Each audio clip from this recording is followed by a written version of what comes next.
नमो आदेश ब्रह्मा विष्णू आणि महेश सृष्टीच्या या तीनही महान शक्तींचे एकत्रित रूप म्हणजे भगवान दत्तात्रेय आणि या महाशक्तीला प्रसन्न करण्याचा सर्वात मोठा दिवस म्हणजे दत्त जयंती. जर तुम्हाला जीवनातील संकटांतून मुक्ती हवी असेल, पितृदोष दूर करायचे असतील किंवा आध्यात्मिक प्रगती हवी असेल तर दत्त जयंतीचा दिवस अत्यंत महत्त्वाचा आहे.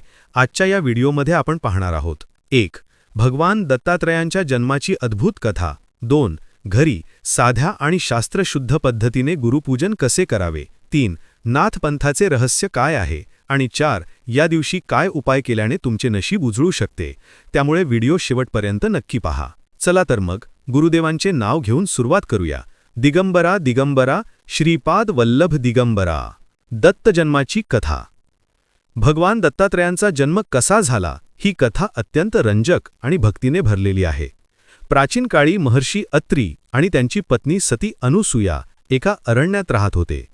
माता अनुसूया यांचे पातिव्रत्य आणि पुण्य इतके अफाट होते की त्याची कीर्ती स्वर्गापर्यंत पोहोचली. हे पाहून ब्रह्मा विष्णू आणि महेश यांच्या पत्नींनी म्हणजे त्रिदेवींनी आपल्या पतींना अनुसूयांची सत्वपरीक्षा घेण्यास सांगितले. त्यानुसार तीनही देव साधूंच्या वेशात अत्री ऋषींच्या आश्रमात आले. त्यावेळी महर्षी अत्री बाहेर गेले होते. साधूंनी भिक्षा मागितली, पण एक विचित्र अट घातली. आम्ही भिक्षा तेव्हाच स्वीकारू जेव्हा तू विवस्त्र होऊन आम्हाला वाढशील. हे ऐकून माता अनुसूया संकटात पडल्या. पण त्यांनी आपल्या तपोबलाने ओळखले की हे सामान्य साधू नसून साक्षात त्रिमूर्ती आहेत. त्यांनी पतीचे स्मरण केले आणि हातात तीर्थ घेऊन त्या साधूंवर शिंपडले. आणि काय आश्चर्य, क्षणात त्या तिन्ही देवांचे रूपांतर लहान बालकांमध्ये झाले. मातेच्या वात्सल्याने अनुसूयांनी त्या बालकांना पाळण्यात घालून जोजवले. जेव्हा त्रिदेवींना आपली चूक समजली तेव्हा त्यांनी मातेची क्षमा मागितली. मातेच्या भक्तीवर प्रसन्न होऊन तिन्ही देवांनी आपले तेज एकत्रित केले आणि त्यातूनच भगवान दत्तात्रेयांचा जन्म झाला. गुरुपूजन विधी. आता सर्वात महत्त्वाचा भाग पाहूया. दत्त जयंतीला घरी पूजन कसे करावे. यासाठी तुम्हाला खूप मोठ्या तयारीची गरज नाही, फक्त मनापासून भाव हवा. पूजेची पद्धत खालीलप्रमाणे आहे. पहिली पायरी. दत्त जयंतीच्या दिवशी सकाळी लवकर उठावे, स्नान करावे, सोहळे किंवा स्वच्छ पिवळे किंवा पांढरे वस्त्र परिधान करावे. दुसरी पायरी. देवघरात भगवान दत्तात्रेयांची मूर्ती किंवा फोटो ठेवावा. जर तुमच्याकडे पादुका असतील तर त्या नक्की ठेवा, कारण दत्त संप्रदायात पादुकांना अनन्यसाधारण महत्त्व आहे. तिसरी पायरी. अभिषेक.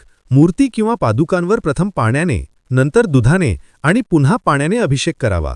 अभिषेक करताना श्री गुरुदेव दत्त या मंत्राचा जाप करावा. चौथी पायरी. अलंकार. भगवान दत्तांना पिवळी फुले आणि जास्वंद अत्यंत प्रिय आहेत, ती अर्पण करावीत. तुळशीपत्र आणि बेलही वाहू शकता. पाचवी पायरी. नैवेद्य. दत्तगुरूंना नैवेद्यात पेढे, फळे किंवा साखर फुटाणे अर्पण करा. शक्य असल्यास पंचामृताचा नैवेद्य दाखवावा. सहावी पायरी. आरती आणि जप. धूप आणि दीप लावून आरती करावी. त्यानंतर शांतपणे बसून निदान 11 माळी किंवा 10 मिनिटे दिगंबरा दिगंबरा श्रीपाद वल्लभ दिगंबरा या मंत्राचा जाप करावा. हा जाप तुमच्या घरातील सर्व नकारात्मक ऊर्जा नष्ट करतो. नाथभक्ती आणि 24 गुरु. दत्तात्रेय हे केवळ देव नाहीत, तर ते आदिगुरु आहेत.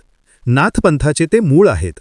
अवधूत गीतेमध्ये भगवान दत्तांनी सांगितले आहे की गुरु केवळ मानवी देहातच असावा असे नाही.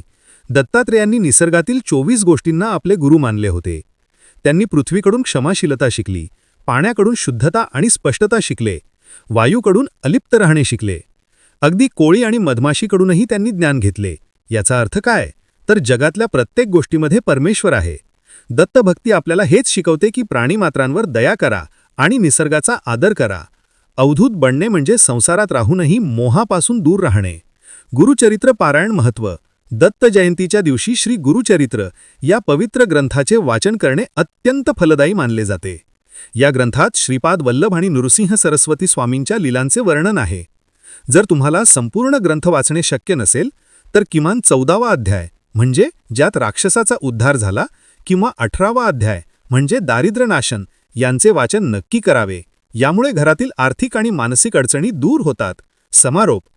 मित्रांनो, दत्त जयंती म्हणजे केवळ उत्सव नाही, तर गुरुचरणी लीन होण्याची संधी आहे. या दिवशी अहंकार सोडा आणि नम्रतेने भगवंताला शरण जा. तुमच्या सर्व मनोकामना पूर्ण होवोत आणि दत्तगुरूंची कृपादृष्टी तुमच्या कुटुंबावर कायम राहो, हीच प्रार्थना. जर तुम्हाला ही माहिती आवडली असेल तर व्हिडिओला लाईक नक्की करा आणि हा व्हिडिओ आपल्या मित्रपरिवारासोबत शेअर करा. शेवटी एकदा प्रेमाने जयघोष करूया. अवधूत चिंतन श्री गुरुदेव दत्त.